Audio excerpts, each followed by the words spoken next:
Hey everybody, Kyle here. Recently Nikon introduced a new series of mirrorless cameras, the Z series, Z6 and Z7, and shortly after that happened, the internet exploded with a whole bunch of profoundly uninformed people who had nothing beyond a spec sheet posted on the internet, rambling off their completely uninformed opinions about this camera.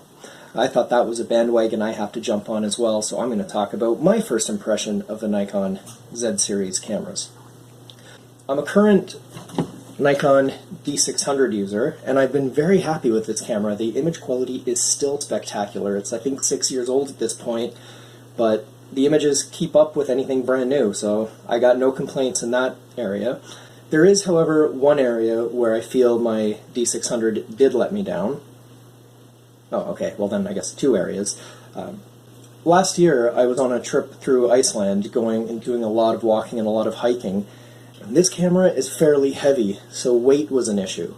When the Z series announced they were coming out with a 24-70 zoom that was only f4, everyone seemed to explode saying that was such a pointless, awful lens that just, why would you want that?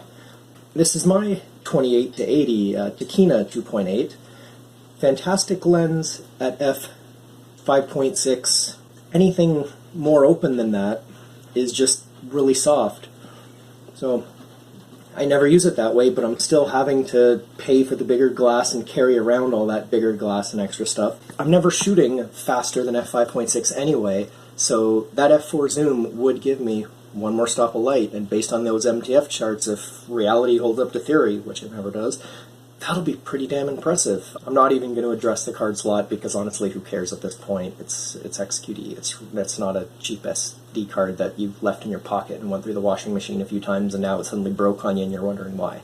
The area where I really felt the D600 let me down was when I was going on this 4 or 5 day hike through the mountains, and I had the camera on all the time, but just the weather sealing and the durability of the D600 just doesn't leave me confident in the camera being able to survive whatever Mother Nature can throw at it.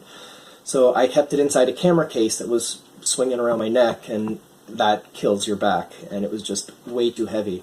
So this new Z series of cameras is significantly smaller, a fair bit lighter, and that f4 zoom could replace my 50 and my 85 when I'm out traveling and hiking and exploring, so that's actually a really great versatile option for an enthusiast like me. The Z7 seems pretty amazing. The general consensus seems to be it's a D850 but mirrorless-ified without the great focus system. I'm excited about this. I'm not going to put a pre-order in on the Z6 yet. I really want to wait for the real-world experience to start coming in. The two primes, the 35 and the 50 1.8s, people have been kind of criticizing their choice for a slower 1.8 lens over the more standard 1.4. I tend to prefer the 1.8s. I find they're usually a third the price for 95% of the performance, and a lot of the time the 1.8s are actually sharper at 1.8 than the 1.4s are. Why spend more money for a bigger, heavier lens that you have to stop down even slower than the cheap one? It doesn't make sense to me. From those MTF charts that I've seen, that 50 looks incredible. I like older, junkier lenses like this Nikon. The lens flare in it is atrocious. It's so pronounced. I love it.